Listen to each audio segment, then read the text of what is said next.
자, 이번 시간에는 이제 자기유도로 갑니다. 자기유도, 셀프 인덕션 이렇게 얘기하는데요. 스스로 우리가 이끌어낸다는 얘기죠. 자, 뭐가 유도되는지 한번 봅시다. 지금 이렇게 생긴 코일에다가 이렇게 교류를 인가해주면 전류가 시시각각 바뀌죠. 우리가 지금 쓰고 있는 60Hz 집에서 쓰는 220V 같은 경우는 1초에 60번이 좌우가 바뀝니다. 그렇죠. 공급되는 방향이 1초에 60번이나 바뀌는 교류를 의미하기 때문에 이 코일의 중요한 특징은 지난 시간에 얘기한 대로 뭐가 있습니까? 변화를 싫어하죠. 근데 이 교류라고 하는 이 전류는 시시각각 변화하기 때문에 이 코일에 엄청난 영향을 주게 되는 거죠. 이렇게 한 번은 이쪽으로 자속이 만들어지고 한 번은 이쪽으로 자속이 만들어지는 것을 이 코일은 변화를 싫어하기 때문에 그걸 막아섭니다.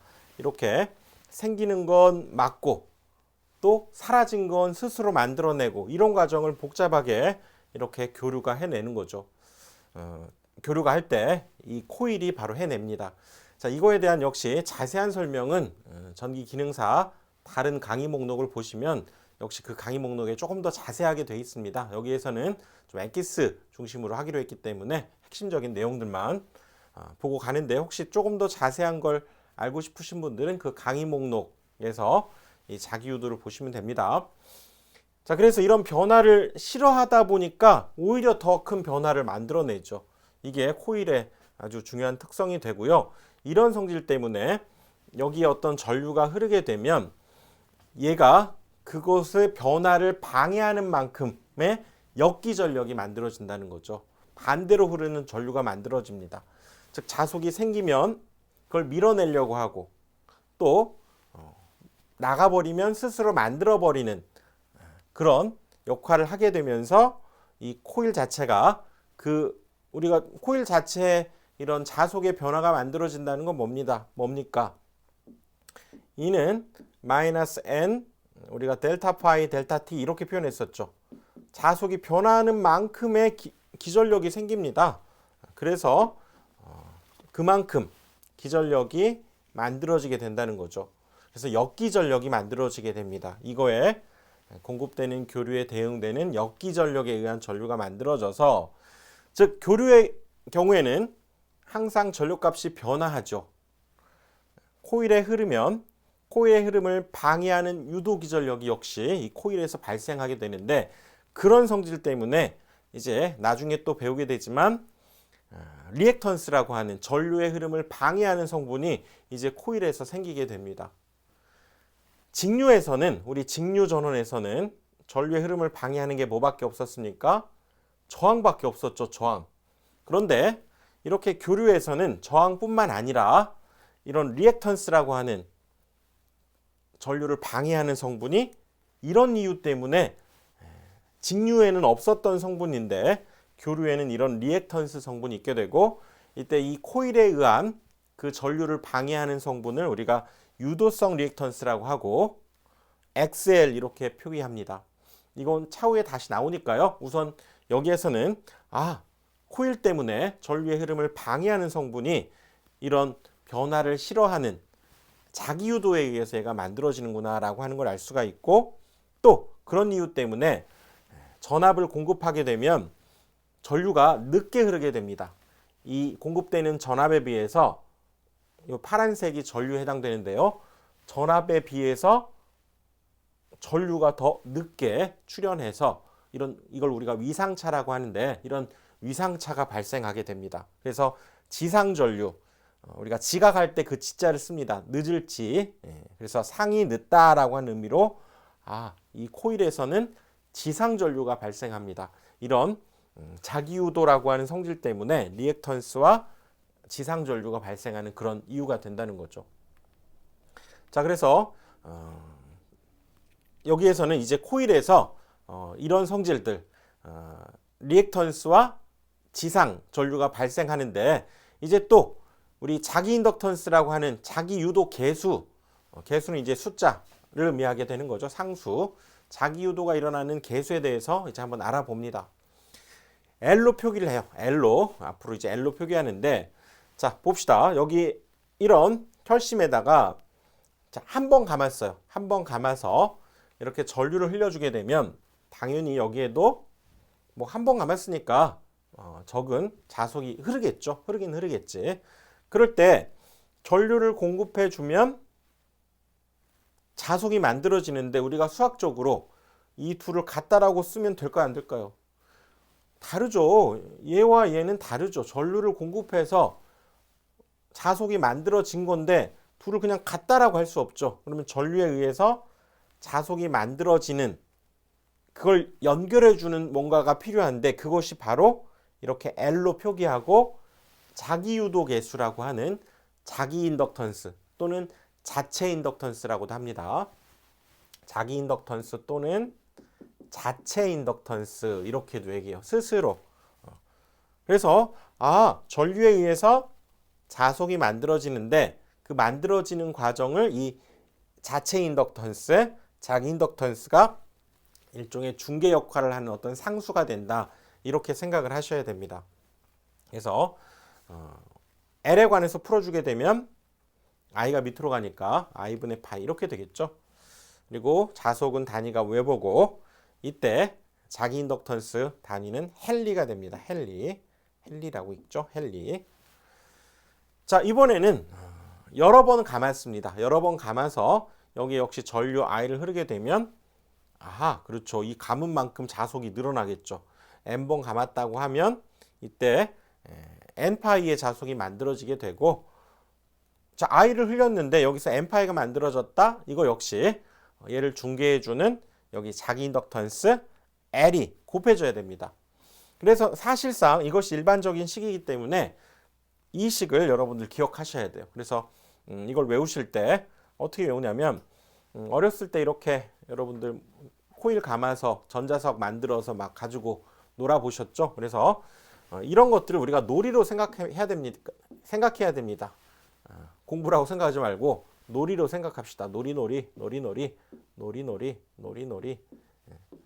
이렇게 이걸 놀이라고 읽자고요. n파이는 li, 놀이놀이. 이걸 놀이로 생각하게 되면 이 공식이 외워집니다. 놀이놀이. 그래서 자, 결론적으로 이 자기 인덕턴스, 자체 인덕턴스라고도 한다고 그랬죠. 자체 인덕턴스는 전류를 흘렸을 때 여기에 만들어지는 자속, 그것의 관계성을 설명한 거죠. 전류가 흘렀을 때 n번 감았으면 n파이의 전류가 자속이 만들어지고요.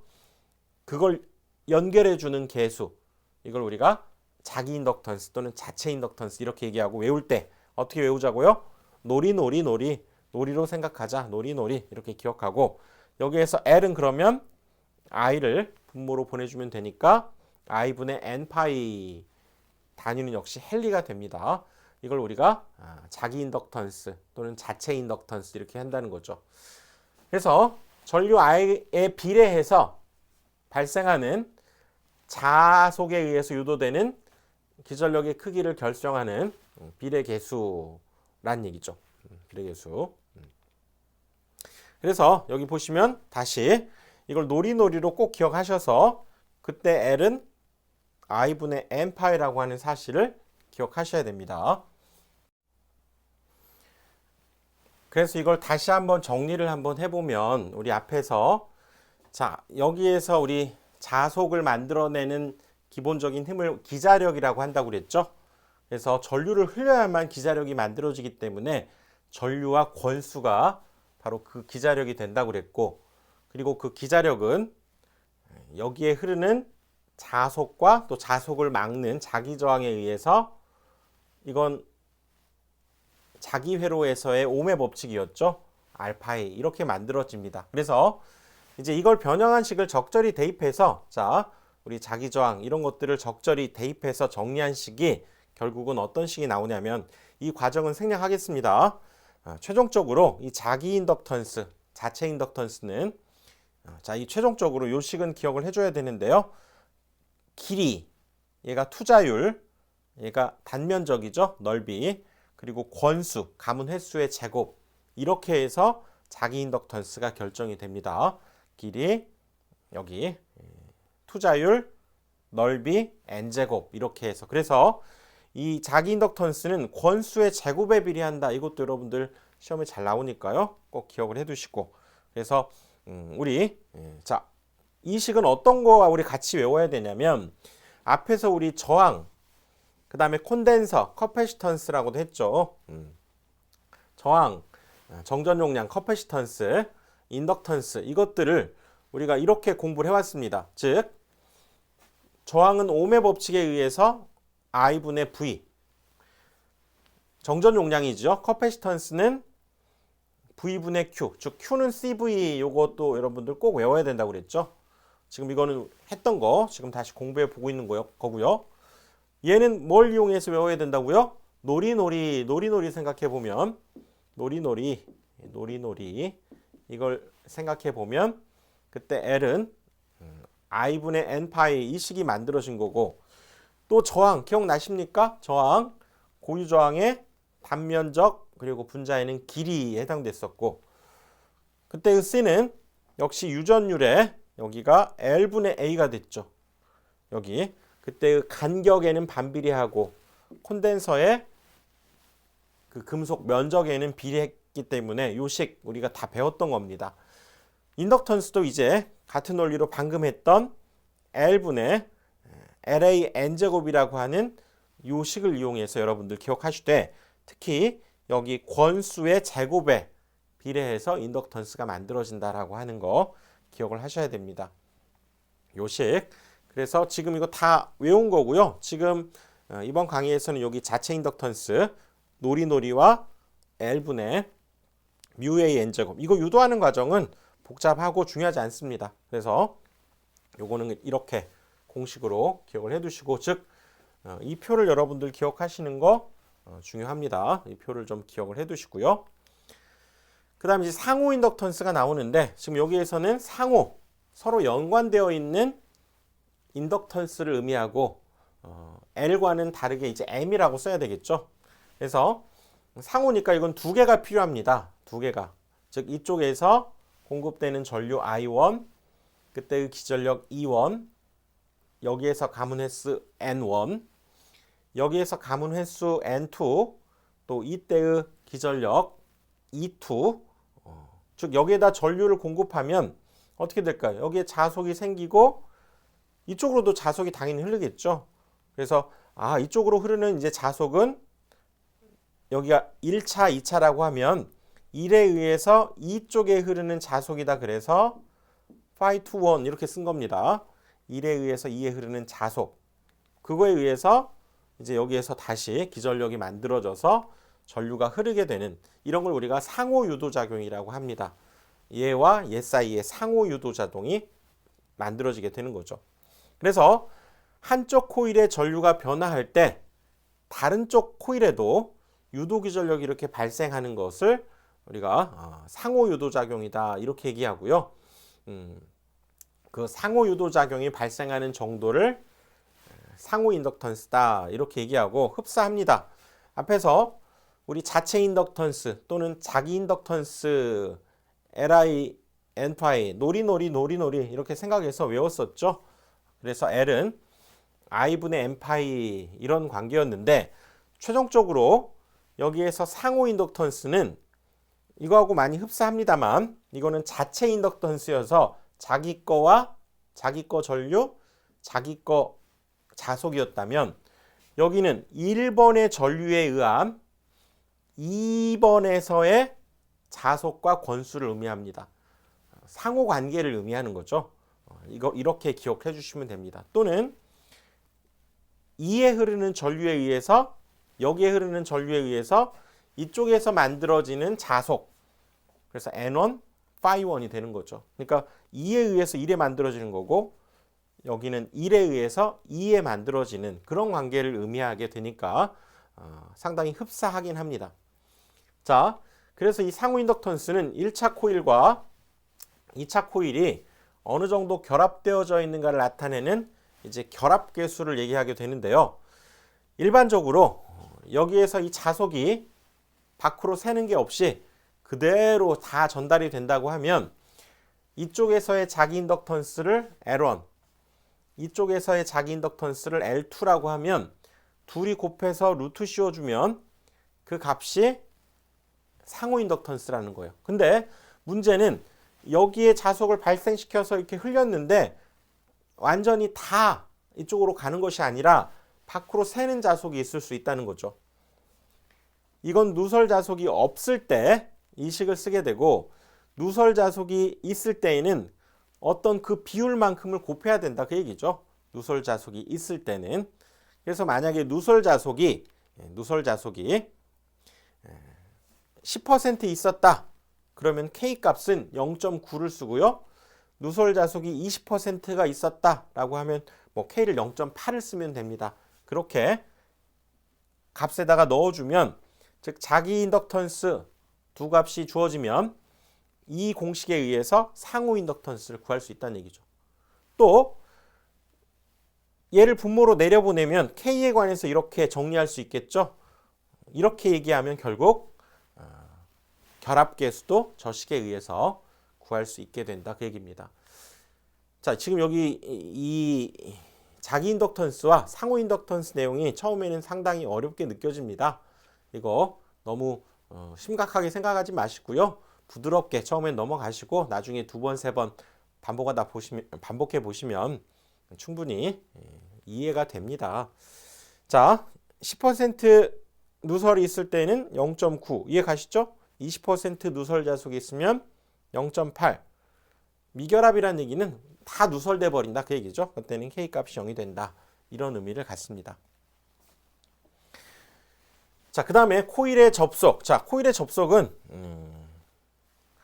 우리 이렇게 두 가지가 있습니다. 코일의 접속은 보시면 이 가동 접속, 가동은 뭔가 더해지는 접속이다 그런 의미를 담고 있고, 차동 접속, 뭔가 빼지는 접속이다 이런 의미가 담겨져 있는데, 이렇게 여기 코일 1차, 2차 코일을 어떻게 연결하느냐에 따라서, 이거 뭔가 좀 다르죠 이 부분. 어떻게 연결하느냐에 따라서 이 직렬 접속 값이 달라지죠. 자, 복습 한번 해보면 저항 같은 경우는 직렬일 때는 더해줬죠. 병렬로 접속할 때는 더한 것분에 곱한 거 요거였죠. 자, 콘덴서는 어떻게 됐습니까? 콘덴서는 얘는 병렬일 때가 더한 거, 직렬일 때가 더한 것분에 곱한 거 이랬었죠. 즉 저항과 콘덴서는 서로 계산법이 반대였었죠. 자, 코일 같은 경우는 가동 접속을 먼저 한번 보면 이 두 개가 코일이 이렇게 직렬로 접속되어져 있는데, 전류를 이렇게 흘려보내서 이쪽 권선을 위를 통해서 이렇게 하는 거랑 뒤 나오지만 차동 접속은 여기에 이 감는 방법이 좀 다릅니다. 근데 그걸 여러분들 자세하게 디테일하게 설명하면서 이걸 외울 필요는 없고요. 이 전류의 방향에 의해서 얘를 이렇게 잡아보니까 여기에 발생하는 자속과 여기에 발생하는 자속이 같은 방향으로 더해진다 그래서 가동 접속입니다. 이렇게. 그래서 그때의 여기에서의 자체 인덕턴스, 여기에서의 자체 인덕턴스를 각각 L1, L2라고 한다면 이때 전체 직렬로 이렇게 접속되어 있는 이 가동 접속되어져 있는 인덕턴스는 직렬이니까 역시 더하고 있네요. 그러면서 여기가 상호 인덕턴스의 2배를 더한 것으로, 여러분 이 공식을 기억하는 게 더 중요합니다. 알겠죠? 차동 접속은 여기 접속 방법이 지금 좀 달라요. 여기 가동일 때랑 여기 차동일 때는 이 부분이 접속 방법이 다릅니다. 그래서 전류를 이렇게 실제로 흘려주게 되면 얘는 밑에서부터 이렇게 올라가게 되는데, 역시 이것을 앙펠의 오른나사 법칙에 의해서 자속의 방향을 찾아보니까 서로 이렇게 충돌하면서 차동, 빼어진다는 얘기죠. 그걸 우리가 차동 접속이다 이렇게 얘기하고, 이것도 여러분들 이걸 외우는 게 중요합니다. 차동 접속에서의 인덕턴스는 각각의 자기 인덕턴스에다가 상호 인덕턴스의 2배를 빼내요. 아까 가동일 때는 뭐였습니까? 가동일 때는 여기가 더하기 EM이었다면 차동 접속일 때는 여기가 빼기 EM, 이건 상호 인덕턴스가 됩니다. 시험에 나오면 이렇게 값이 주어지니까요. 이 공식만 잘 기억하면 되겠습니다. 그래서 기능사 과정에서는 이렇게 직렬 접속만 다루니까요. 여러분들 이렇게 공식 익혀주시면 되고요. 그 다음에 이 코일이라고 하는 것도 우리 콘덴서처럼 에너지가 축적이 됩니다. 에너지가 축적이 되는 효과가 있어요. 그래서 자, 우리 콘덴서 다시 한번 정리해 보면 콘덴서에서의 축적되는 에너지 꼭 기억하셔야 된다고 그랬죠. 2분의 1 QV 제곱, 또 Q는 CV니까 이 CV를 여기다 대입하면 또 이 식을 만들어낼 수도 있었죠. 그래서 2분의 1 CV 제곱이 이렇게 만들어집니다. 2분의 1 QV. 이게 콘덴서에 축적되는 에너지였고요. 얘는 정전 용량, 이건 전압, 이건 전하량이었죠. 이건 에너지. 자, 이 코일에도 이렇게 축적되는 에너지가 있는데 다행히 이 식과 맥락이 같습니다. 2분의 1 Li 제곱이에요. 여기가 콘덴서 정전 용량이었다면 이거는 L, 전압이었다면 여기는 전류 이렇게 바뀌면서 식의 꼴이 똑같습니다. 2분의 1 Li 제곱. 코일에 축적되는 에너지 반드시 기억하셔야 되고요. 요거 콘덴서에 축적되는 에너지 같이 연계해서 외워주시면 더욱 좋겠죠. 자, 이렇게 해서 지금 3장의 강의가 마무리가 됐습니다. 다음 강의에서 뵙겠습니다.